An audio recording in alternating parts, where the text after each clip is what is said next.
அண்மை செய்தி திமுகவின் தேர்தல் அறிக்கை தயாரிப்பு தொடர்பான செயலியை முதலமைச்சர் மு.க.ஸ்டாலின் அறிமுகம் செய்து வைத்திருக்கிறார். கூடுதல் விவரங்களை செய்தியாளர் செலினா வழங்கிக்கலாம். செலினா, விவரங்கள்.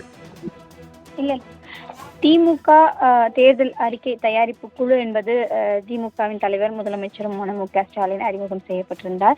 இந்த நிலையில் சட்டமன்ற தேர்தலுக்கு இன்னும் சில மாதங்களே இருக்கக்கூடிய நிலையில் திமுக தேர்தல் அறிக்கை தயாரிப்பு குழு என்பது ஆலோசனை நடத்தப்பட்டிருந்தது. அந்த ஆலோசனைக்கு பிறகாக வாட்ஸ்அப் செயலி, வாட்ஸ்அப் எண், அதே போல சமூக வலைதளங்கள் அறிமுகம் செய்து வைக்கக்கூடிய நிகழ்வு என்பது தற்பொழுது அண்ணா அறிவாலயத்தில் இருக்கக்கூடிய கலைஞர் அரங்கில் நடைபெற்று வருகிறது. குறிப்பாக இந்த செயலியின் மூலமாக பொதுமக்கள், வணிகர்கள், அரசு ஊழியர்கள், விவசாயிகள் என அனைத்து தரப்பினரும் திமுக தேர்தல் அறிக்கையில் இடம்பெற வேண்டிய கருத்துக்களை பரிந்துரைக்கலாம் என்றும் திமுக சார்பில் தெரிவிக்கப்பட்டிருக்கிறது. பொதுமக்கள் அனைவரும் இந்த செயலியின் மூலமாகவோ அல்லது வாட்ஸ்அப் எண், சமூக வலைதளங்கள் மூலமாக தேர்தல் அறிக்கையில் தங்களுடைய கோரிக்கைகளை இடம்பெறுவதற்கான அந்த கருத்துக்களை தெரிவிக்கலாம் என்று தெரிவிக்கப்பட்டிருக்கிறது.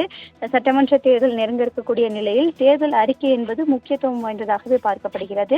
இந்த நிலையில்தான் ஏற்கனவே 11 பேர் கொண்ட குழு என்பது அமைக்கப்பட்டிருந்தது. திமுகவின் துணை பொதுச் செயலாளர் கனிமொழி தலைமையில் இந்த குழு என்பது அமைக்கப்பட்டிருந்த நிலையில் இந்த குழு என்பது கடந்த ஒரு வாரத்திற்கு முன்னதாக அண்ணா அறிவாலயத்தில் ஆலோசனை மேற்கொள்ளப்பட்டிருந்தது. அந்த ஆலோசனைக்கு பிறகாக செயலி உருவாக்கம் என்பது தொடங்கப்படும் என்று அறிவிப்பு வெளியிடப்பட்டிருந்தது. அதன் அடிப்படையில் இன்று திமுக தலைவரும் தமிழ்நாடு முதலமைச்சருமான மு.க.ஸ்டாலின் அந்த செயலியை தொடங்கி வைக்கிறார். அதே போல வாட்ஸ்அப் எண், சமூக வலைதளங்கள் ஆகியவற்றையும் அறிமுகம் செய்து வைக்கக்கூடிய நிகழ்வு என்பது நடைபெற்று வருகிறது. இந்த நிகழ்வில் திமுகவின் துணை பொதுச் செயலாளர்கள், பொதுச் செயலாளர் மற்றும் திமுகவில் இருக்கக்கூடிய மூத்த நிர்வாகிகள் அனைவரும் கலந்து கொண்டிருக்கிறார்கள்.